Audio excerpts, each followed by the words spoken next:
미션이라는 영화를 보신 분 계실 것입니다. 그 영화에서 인상적인 장면이 나옵니다. 한 남자, 과거 인디언들을 사냥해서 노예로 팔던 노예상이었습니다. 그는 어느 날 사고로 자신의 동생을 죽이고 깊은 좌절과 또 죄의 무게 속에 갇히게 됩니다. 도저히 용서받을 수 없는 자신을 생각하면서 그는 거의 절망의 상태에 빠져 있었습니다. 삶을 포기한 상태로 죽어가고 있었습니다. 그때 선교지로 함께 가자는 초대를 받습니다.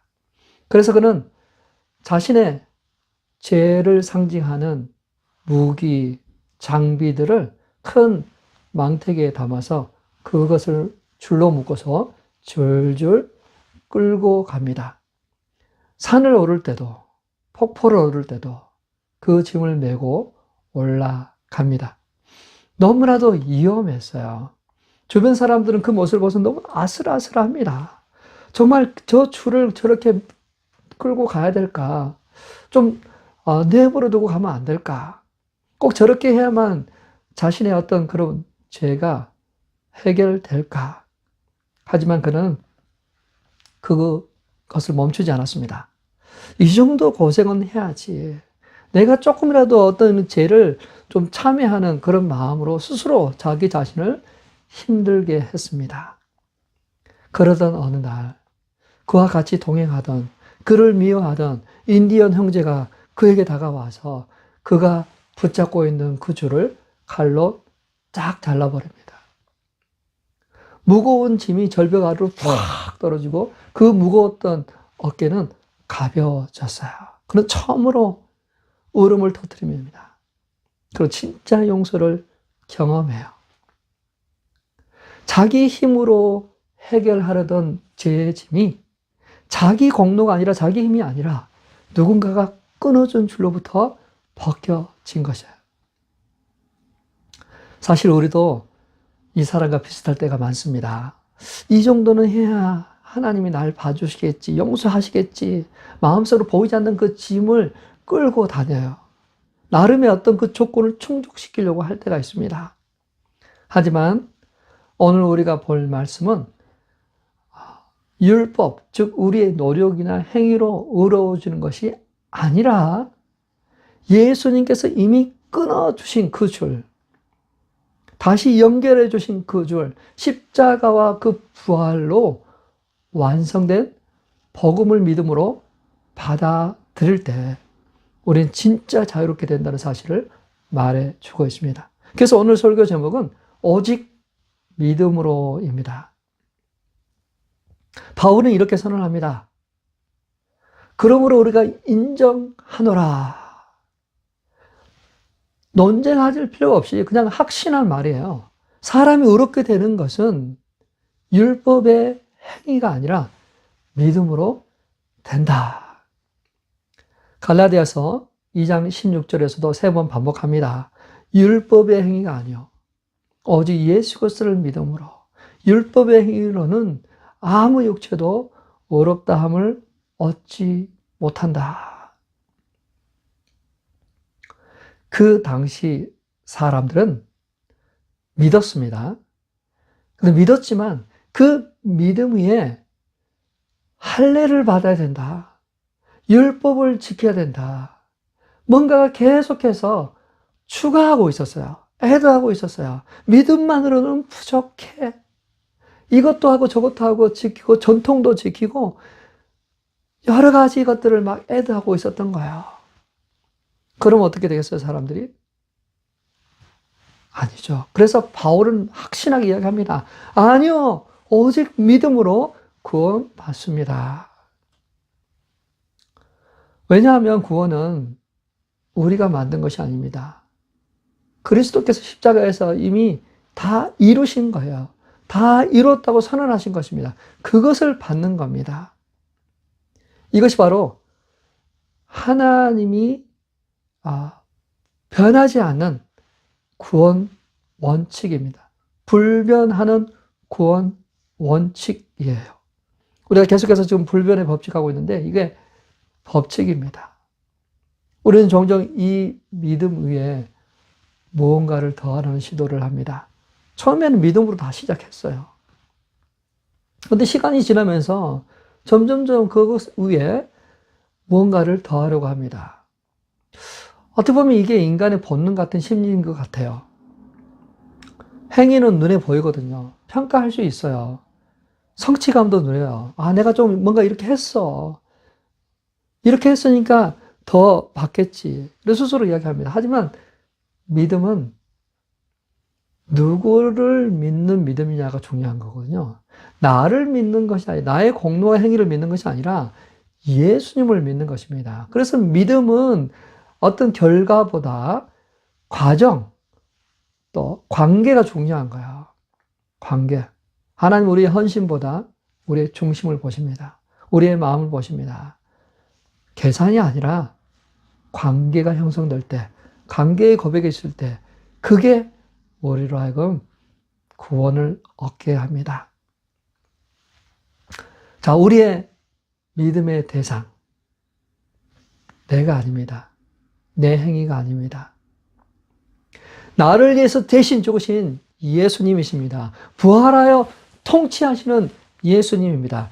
그를 믿는 자에게 구원을 베푸시는 예수님이십니다. 그 예수님을 믿고 계십니까? 예수님을 믿음으로 고백하고 계십니까? 내가 아닙니다. 예수님입니다. 예수를 믿어야 돼요. 믿음은 감정이 아닙니다. 기분이 좋을 때 믿고 나쁠 때 안 믿는 그런 것도 아닙니다. 믿음은 분명한 사실 위에 세워집니다.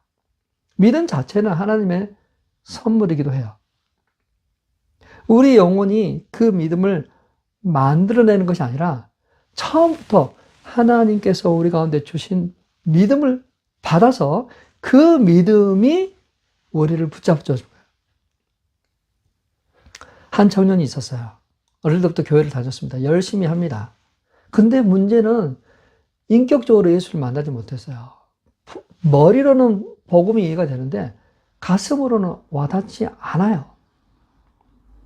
그런데 어느 날 그가 고백했습니다.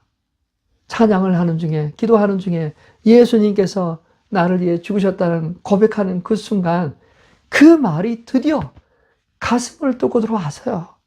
그 자리에서 그는 울었어요. 아, 이거였구나, 이거였구나. 내가 드디어 이제 믿어져.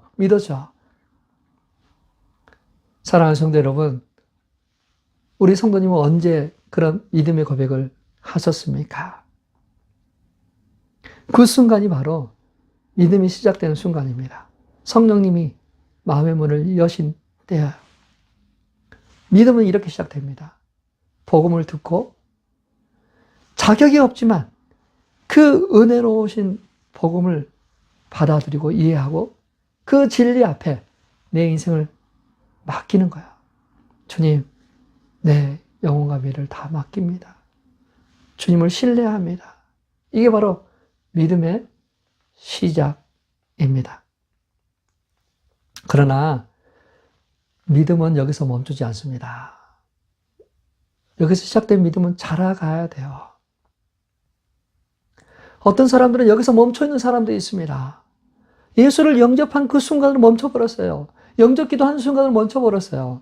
근데 그 믿음을 자라가야 돼요. 우리 아이들도 자라가잖아요. 태어나서 자라가듯이 믿음도 자라가야 됩니다. 신뢰는 한 번에 자라지 않아요. 믿음은 한 번에 자라지 않아요. 씨앗이 뿌려졌어요. 지속적인 주님과의 관계를 통해서 하나님을 경험하는 그 경험을 통해서 아, 하나님은 정말로 변치 않으시는 분이구나. 때론 의심도 찾아옵니다. 의심할 때가 있어요.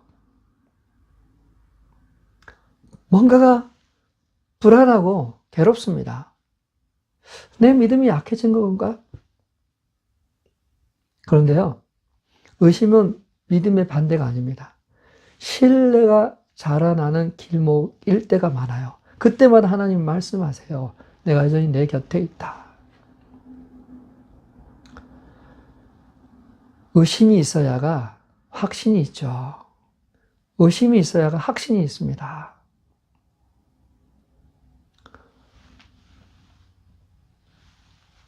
그분은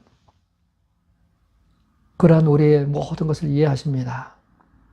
의심하고 믿음이 떨어지고 그런 업앤다운을 통해서 우리는 더 잘하게 하십니다.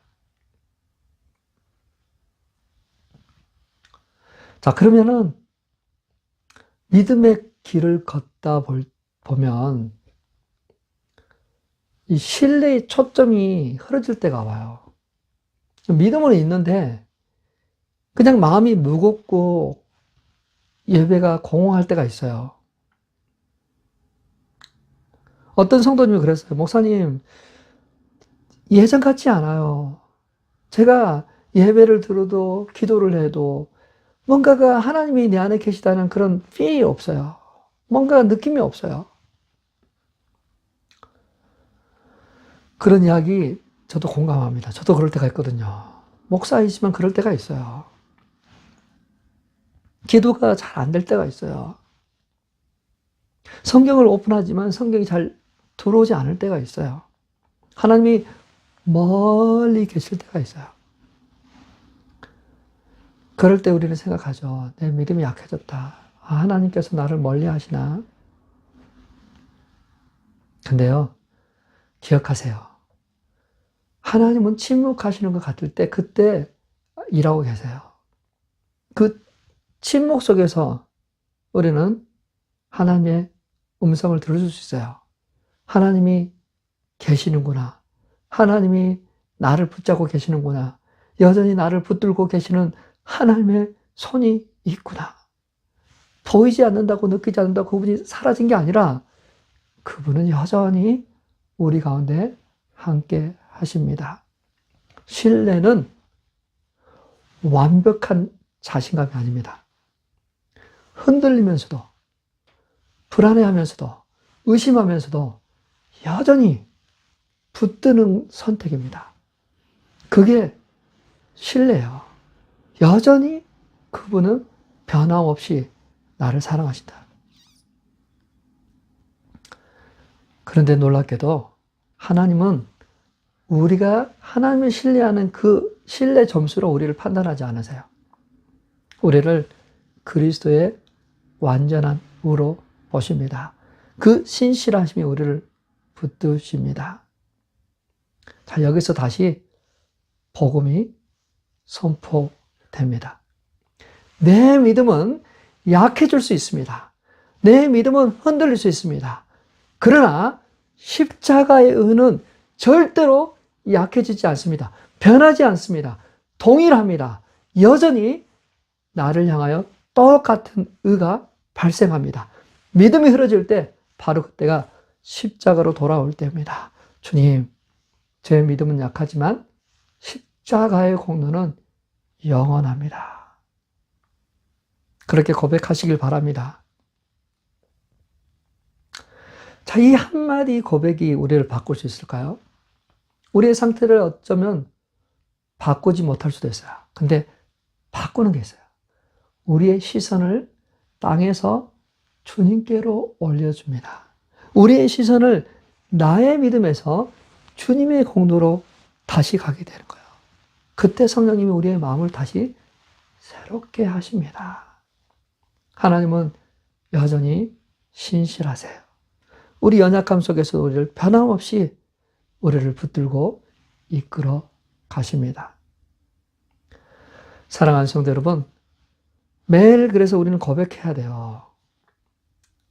나의 행위가 아니라, 내 자격이 아니라, 내 조건이 아니라 주님의 은혜입니다.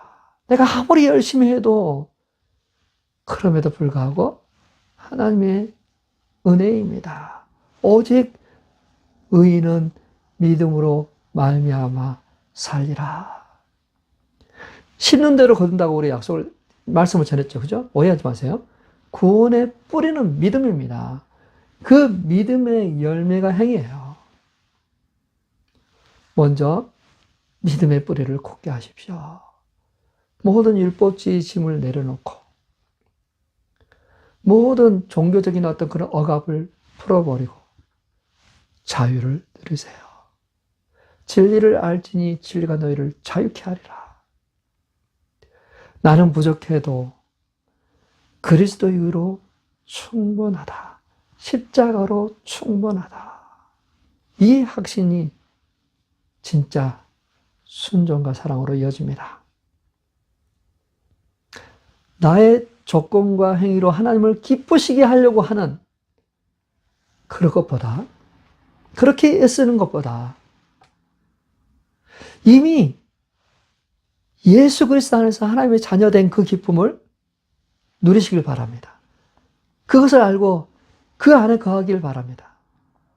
우리는 이미 충분히 예수님 안에서 하나님의 자녀가 되었습니다.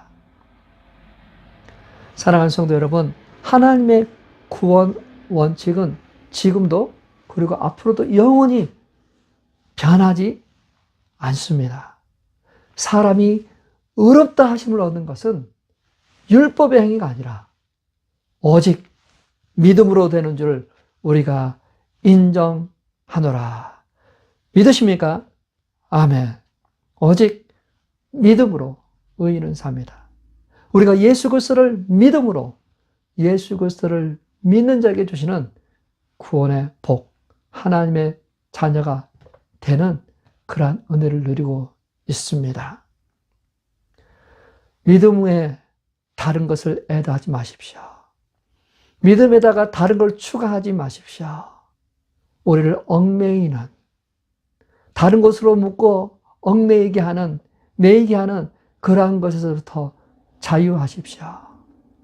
예수를 믿는 것 하나로 충분합니다. 그리고 예수님과 같이 동행해 나갈 때 주님께서는 우리 안에서 일을 하고 계세요. 우리를 변화시키고 합니다. 붙어 있기만 하세요. 주님께 붙어 있기만 하시면 우리의 삶의 변화가 일어날 것입니다. 붙어 있기만 하면 주의 성령이 우리 가운데 역사하실 것입니다.